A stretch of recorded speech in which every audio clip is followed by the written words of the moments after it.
Hello friends, I am Arpit and I am here with today's analysis. Today's 22nd of January happens to be the completion of 1 year from the Pran Pratishtha ceremony of the Ayodhya Ram Mandir temple. Now, today we will be dealing with three topics. First is Startup India scheme. 9 years have been completed where the startups in India are being promoted. According to the website of DPIIT, there are 1,59,000 startups in India currently. A lot of jobs are being generated by them and a lot of innovations are being done by them. It seems that the Startup India mission of the government is going towards a success. Well, you know, this is a good thing, but yes, it should be an ongoing effort by the government and most importantly by the startups. Next is global labor market recovery is there, but it is struggling. But India is an exception. This is as per the report published by International Labour Organization. Well, India is the fastest growing economy. Major drivers of our growth are domestic consumption. Domestic consumption is there because there is employment generation. The unemployment rate at the global level is somewhere around 6%, whereas the unemployment rate of India, according to the periodic labor force survey, is only 3%, that is less than the global average. But yes, that 3% in itself is a huge number because of the huge workforce India is having. Now, the third topic will be World Economic Forum meeting, this annual meeting in Davos. It happens every year. So it has now started. Multiple businessmen from India will be attending this meeting. Multiple chief ministers will be attending this meeting. It is kind of a networking platform where issues related to artificial intelligence, geopolitical conflicts, climate change, or global warming will be discussed for the betterment of the world economy. Now, this is a high profile event which happens every year in Davos, that is Switzerland. Then we will be dealing with the MCQs based on these three topics and discuss the answers to the MCQs of yesterday. Now, talking about this Startup India scheme or the Startup India mission. So, it was announced 9 years ago and now 9 years have been completed. So, Union Minister for Commerce and Industry, congratulated the Indian industries for this.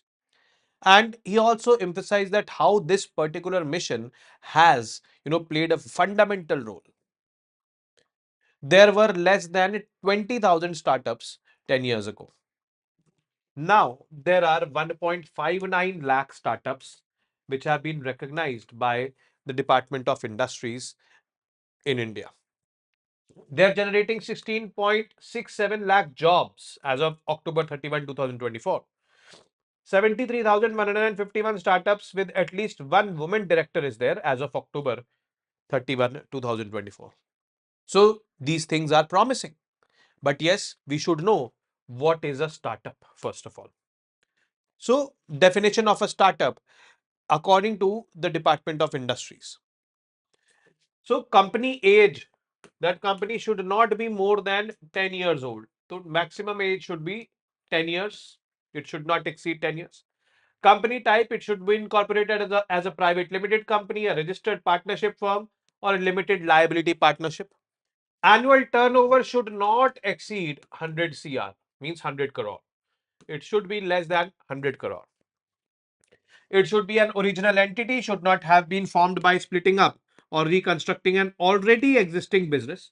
Means it should be an original entity in itself. Then only startup it will be considered.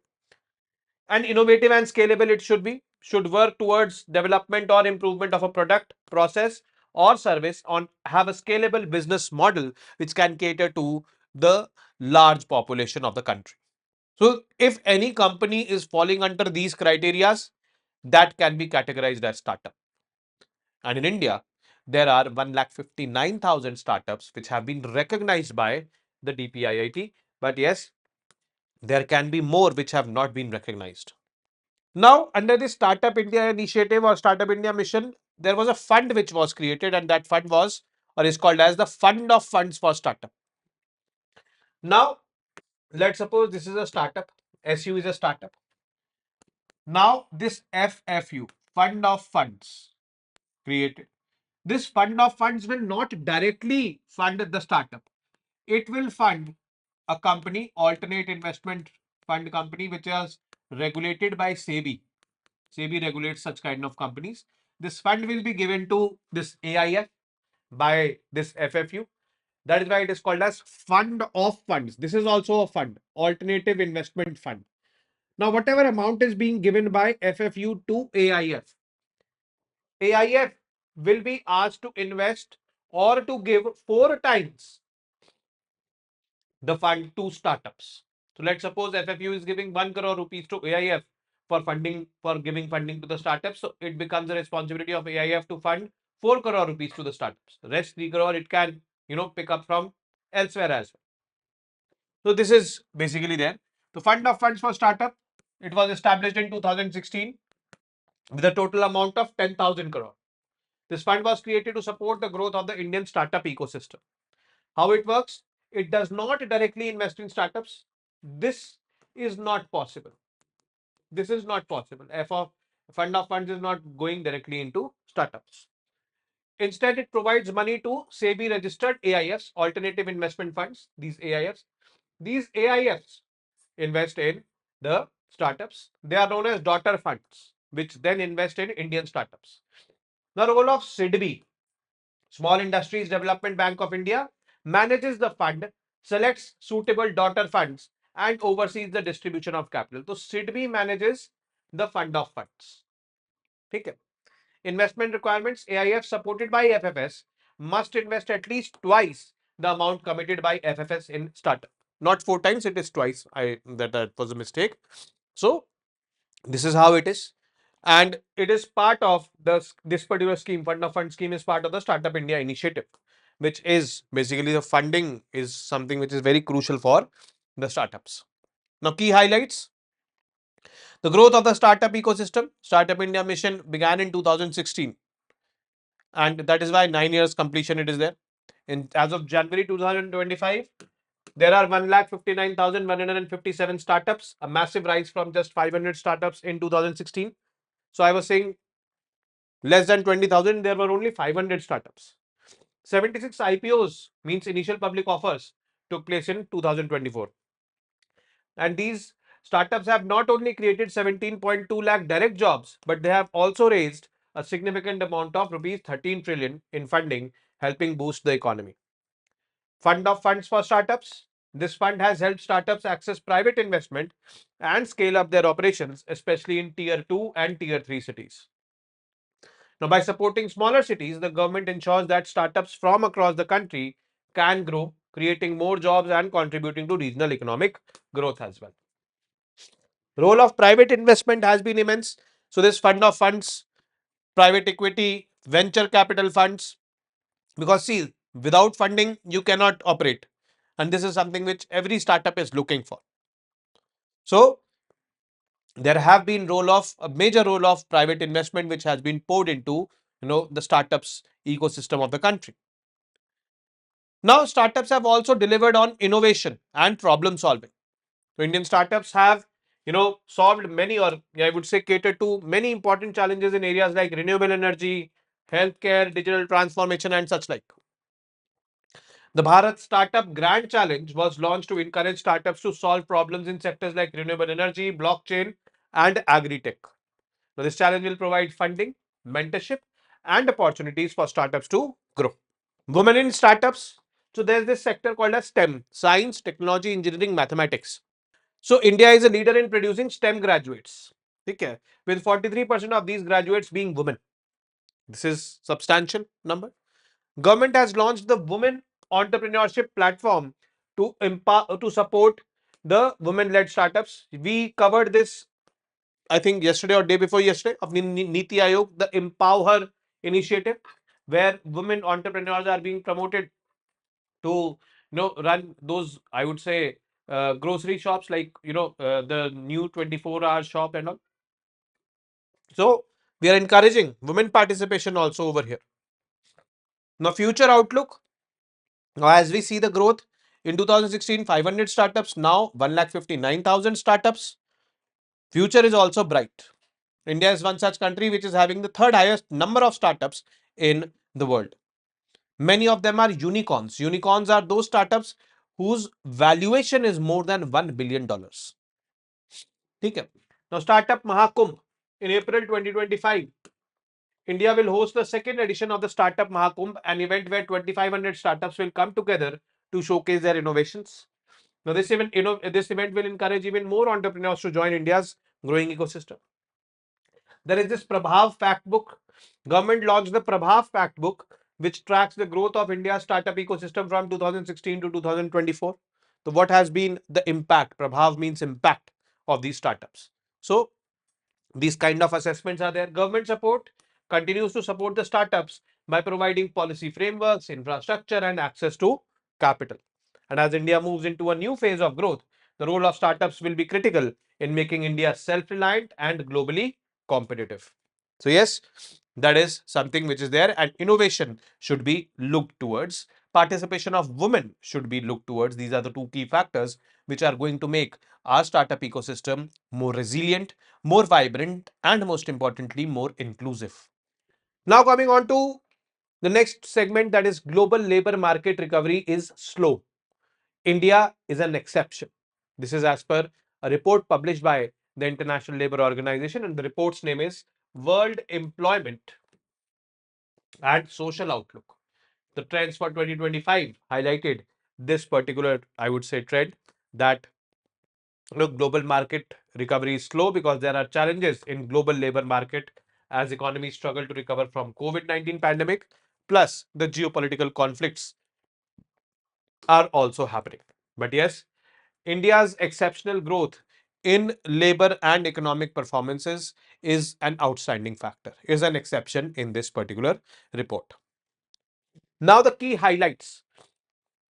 Global economic growth and labor markets. Global economy is growing more slowly, with economic growth expected to be 3.2% in 2024, and India's growth is beyond 6%. And it will slightly slow down from 3.6 in 2022. So it is slowed down. It is there, but it is slowed down. Despite this slow growth, global employment grew in line with the growing labor force in 2024, keeping the unemployment rates steady at 5%. And India's unemployment rate is somewhere around 3%. But the youth unemployment, this has remained high, 12.6%, and this has remained high for India also. It is somewhere around 10%. Now, India's economic and labor market performance. India stands out as a major driver of growth in Southern Asia. The report notes that India's GDP growth rate is 6.9% in 2024, 6.4% in 2025. The other day, we covered a news piece where we saw that India's growth rate would be 6.6%. So, roughly speaking, it is going to be more than 6%. India's growth is driven by strong domestic demand. And when will this domestic demand be generated? It will be generated when people will be having money in their hands. And when people will be having money in their hands, when they will be having employment. So, the main reason behind our strong growth is strong domestic demand. Public investment in infrastructure and all is also another factor. But yes, the major driving factor over here is this strong domestic demand. This is a testament in the fact that, employment generation is there. But yes, we need to do more. This growth is crucial for overall performance of the Southern Asia region, which is forecasted to grow by 6.2% in 2024 and 5.8% in 2025. This growth rate is for South Asia. South Asia comprises of 8 countries: Pakistan, Afghanistan, India, Nepal, Bhutan, Bangladesh, Sri Lanka, and Maldives. Challenges facing global labor markets. First is geopolitical tensions in Europe, in West Asia. Informal work and working poverty. This is another challenge because this is defining the quality of work. In India, 90 to 91% of India's workforce is in the, I would say, informal sector. That is, they are not having any social security or such like that. That is problematic. So the quality of wages or quality of employment generation is not that high. That is a challenge. Then global jobs gap. Global jobs gap is the number of people who want to work but cannot find a job. This reached a record of 402 million in 2024. This includes 186 million unemployed people, 137 million temporarily unavailable to work, 79 million discouraged workers who have stopped looking for work. Gender inequality in the workforce. Report notes that while labor force participation has increased in high income countries, especially among older workers and women, the gender gap remains significant. Women are still underrepresented in workforce, limiting progress in improving living standards. However, India has seen an increase in female workforce participation, helping drive economic growth. Yes, that is why India is an exception. Recommendations for improvement or improving global markets by ILO. In this report, recommendations have also been given. So, one recommendation is to boost productivity. And how will the productivity will be boosted? By skills, education, and infrastructure. That has to be done. Expand social protection, insurance, pensions, and all. Those should be, there. Safe working conditions, job security, and all should be there. Means moving more towards formalization of the work. Then effective use of private funds. This should be there. Investments and all should be done. Not only the government should be, into investments, private funds should also be used. And tackling climate impact and social cohesion. We have to make our systems resilient to such changes, whether it be agriculture, whether it be manufacturing, or whether it be the service sector. Because this is something which is here to stay. We need ways to fight it out. And now the last piece of news, that is the World Economic Forum annual meeting. This happens every year in Davos. Now also it is there being conducted from January 20th to 24th. Davos is in Switzerland. Now this is a global event where leaders from politics, business and society come together to discuss important world issues. Now key figures attending this year include European Commission President Ursula von der Leyen, China's Vice Premier Ding Xuezhang, and Indian Union Minister Ashwini Vaishnav, who will lead the Indian team. Also, Chief Ministers of Maharashtra, UP, Telangana, and Andhra Pradesh will be attending this meeting. And discussions will focus on topics like inclusive growth, investment in infrastructure, and making technology more and more accessible to more and more people. But yes, why is it so important, this particular organization, World Economic Forum? So let me tell you, it is an NGO, non-government organization. 1971, Professor Klaus Schwab, a German professor in mechanical engineering, started this. Now, initially, this World Economic Forum was named as European Management Forum. And its purpose at that time, when it was established, was to help European companies improve their management practices by learning from the US. Because these management practices in the American companies were, better than the European companies. But this forum soon transformed. It soon grew into, and it covered more important topics like economic and social issues, which are concerning not only European or American societies, but the entire world. And one of Schwab's main ideas is stakeholder capitalism. This is what we need to understand. Capitalism has to be there, because see, this is something which is formed in the Western countries and they promote capitalism.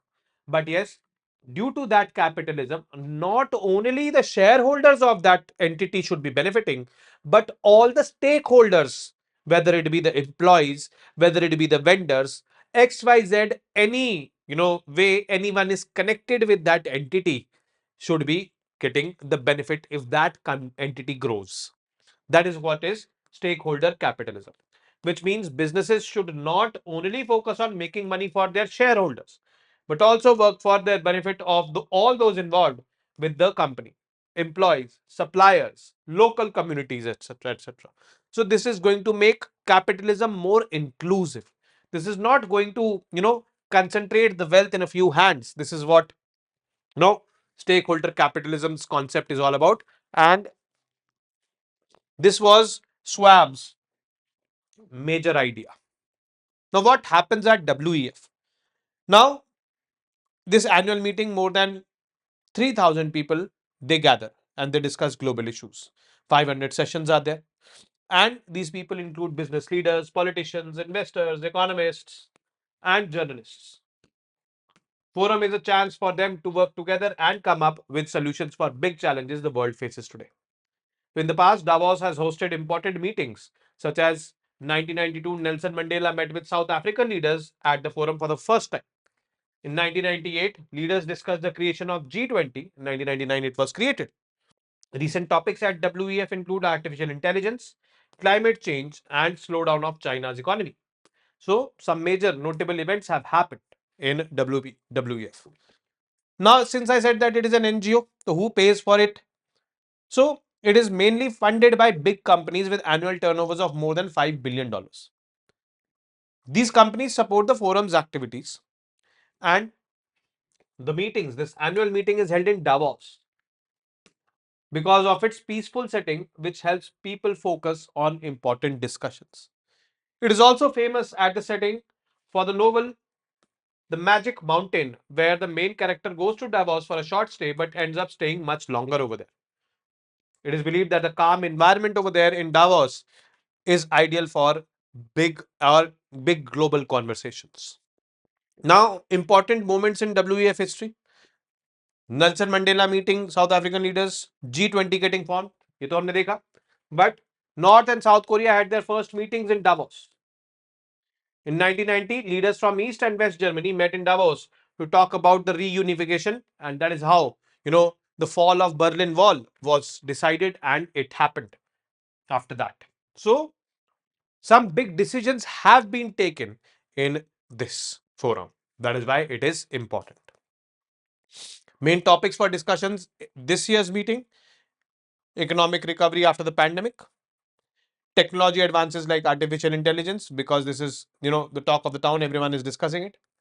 Geopolitical challenges, especially in areas like, Eastern Europe and Asia, Russia-Ukraine war, what is happening in Gaza and all over there. Climate change and how the world can work together. So, all these are the topics which are up for discussion this year. Now, coming on to the MCQs. First is, which of the following is a criteria for an entity to be labeled as a startup in India? Should be a private entity, turnover less than 100 crore, valuation less than $1 billion, company's age should be minimum 10 years. Find the correct combination. 2. Consider the following statements about fund of funds for startups and mark the correct one. The fund of funds for startups is managed by SEBI. Fund of funds for startups was inaugurated in 2016 with a corpus of rupees 10,000 crore. Only one, only two, both one and two, neither one nor two. Carefully answer this. Which organization releases the World Employment and Social Outlook report? ILO, World Economic Forum, ILO and World Bank? None of the above. Carefully again answer this. Now the fourth. Consider the following statements and mark the correct one. World Economic Forum is headquartered in Davos. World Economic Forum is an NGO funded by European companies. Which of these statements are correct? Again, carefully answer this. Now, yesterday's MCQs. Which of these is a possibility of outcomes of discovery of dark oxygen? Dark oxygen, polymetallic nodules in absence of oxygen. Deep sea, it is produced. The possibility of extraterrestrial life, because scientists are saying that there are some moons of planets like Saturn and Jupiter where water is present, and if water is present, then oxygen can be produced in the deep without requiring sunlight. Dark oxygen it will be called as. Microbial proliferation. Proliferation means spread of microbial life. Spread of microbial life in the deep sea where these polymetallic nodules are present and they are producing oxygen. Proliferation of microbes to other planets also. So two aspects are there with respect to microbial proliferation. Yes, both of these are possible, and both 1 and 2 are going to be the correct option over here. Consider the following statements with respect to dark oxygen and mark the correct one.